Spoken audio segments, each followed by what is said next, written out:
ತೋಟಕ್ಕೆ ಹೋಯಿತೋ, ನರಿಯು ತೋಟಕ್ಕೆ ಹೋಯಿತೋ, ನೋಡಿತೇನದು ನೋಡಿತೇನದು ಚಪರದಿಂದ ಕೂಡಿದ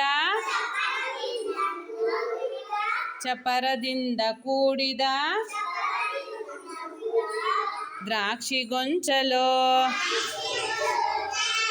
ಮಾಡಿತೇನದು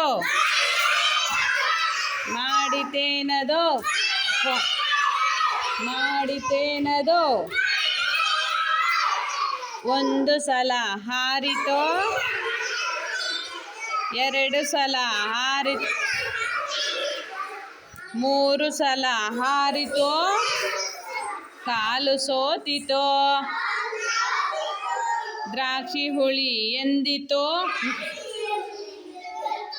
ನನಗೆ ಬೇಡವೆಂದಿತೋ, ಸುಮ್ಮನಾಯಿತೋ.